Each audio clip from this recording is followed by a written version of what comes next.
Okay hi everyone. सो आज हमें HCV का एक क्वेश्चन डिस्कस करना है, question number 50। So it says the lenses are constructed by a material of a refractive index 1.5. The magnitude of the radii of curvature are 20 centimeter and 30 centimeter. Find the focal length of the possible lenses with the above specifications. Okay. So what is given, हमारे पास एक medium है जिसका जो refractive index है वो 1.5 है। Now इस medium से हम एक लेंस बनाते हैं। सो लेंस किस तरह से बनेगा, उसके दो रेडियस ऑफ कर्वेचर होंगे, एक R1 और एक R2, है ना। नाउ R1 का जो मैग्नीट्यूड है वो 20 सेंटीमीटर है और R2 का जो मैग्नीट्यूड है वो 30 सेंटीमीटर है, राइट। ये क्वेश्चन में आपको गिवन है कि जो रेडियस ऑफ कर्वेचर है लेंस के, उनके जो मैग्नीट्यूड है वो 20 एंड 30 है। तो देखो R1 की जो पॉसिबल वैल्यूज है वो है +-20। सिमिलरली R2 की जो पॉसिबल वैल्यूज है वो है +-30, राइट। सो R1 R2 के बेसिकली आपके पास चार कॉम्बिनेशंस बनेंगे, राइट। R1 की वैल्यू 20, R2 की वैल्यू 30, R1 की वैल्यू 20, R2 की वैल्यू -30, R1 की वैल्यू -20, राइट, और R2 की वैल्यू 30। सिमिलरली R2 की वैल्यू -20 और R2 की वैल्यू -30। सो ये चार कॉम्बिनेशंस बनेंगे। सो ये पॉसिबल वैल्यूज है R1 और R2 की, R1 एंड R2 की।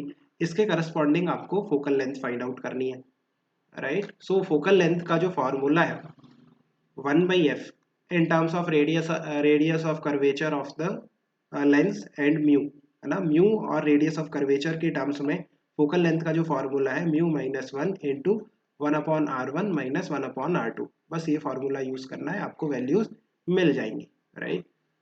जैसे फर्स्ट वाला केस देखो, R1 का वैल्यू है 20, R2 का वैल्यू है 30। सो 1/f, म्यू का वैल्यू है 1.5।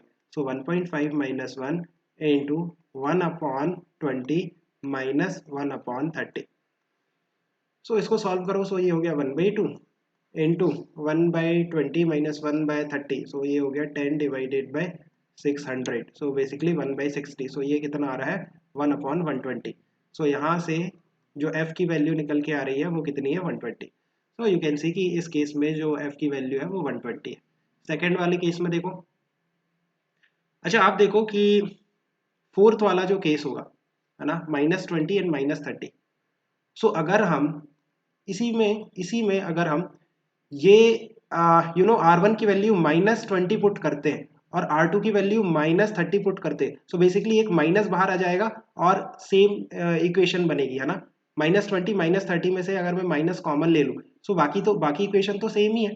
सो सेम ही आंसर आएगा 120, राइट। बट एक माइनस साइन आ जाएगा। बेसिकली आप फिर से सॉल्व कर सकते हो, बट थोड़ा लॉजिकली आप सोचो तो -120 आएगा इस केस में। सेकेंड वाला केस देखो, सेकेंड वाला केस में 1/f की जो वैल्यू होगी वो μ-1, म्यू की value 1.5 - 1 into 1/R1 that is 20 - 1/R2, R2 की value -30। So you can see कि ये हो गया 1/2 और ये हो गया 1/20 प्लस 1/30।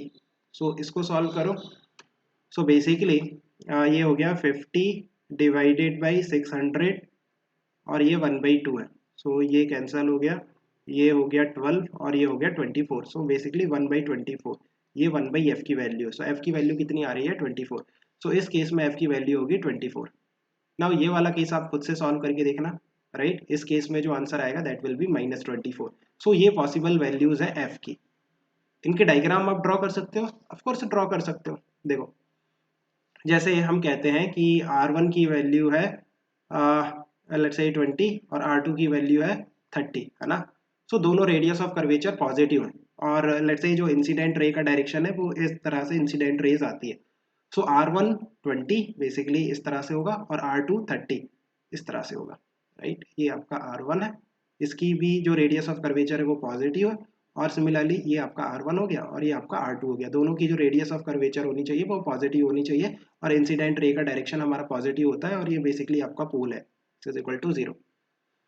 अगर मैं कहता हूँ R1 is equal to 20 and R2 is equal to -30, ये वाला लेंस कैसे दिखेगा? R1 पॉजिटिव होना चाहिए और R2 नेगेटिव होना चाहिए। सो ये R1 जो है वो पॉजिटिव है, इसका रेडियस ऑफ कर्वेचर पॉजिटिव है, और ये वाली जो सरफेस है R2 इसका जो रेडियस ऑफ कर्वेचर है वो नेगेटिव है, बिकॉज इस तरह से इंसिडेंट रे का डायरेक्शन है, तो ये डायरेक्शन हमारा पॉजिटिव है, राइट। और देखो R1 का वैल्यू माइनस का लेट्स से 20 और R1 का वैल्यू 30। सो ये कैसे होगा, R1 जो है वो माइनस है, सो R1 इस तरह से माइनस है और R2 प्लस है, तो ये वाला लेंस बनेगा। सो ये डायरेक्शन आपका इंसिडेंट रे का डायरेक्शन ये पॉजिटिव है, इसकी जो फोकल लेंथ है फर्स्ट वाले सरफेस की ये 20 जो है वो नेगेटिव में होगी, और जो सेकंड वाली सरफेस है उसकी फोकल लेंथ पॉजिटिव है, राइट। इस डायरेक्शन में आपका positive direction. So I think you have understood, just keep working hard, best of luck, bye. Yeah.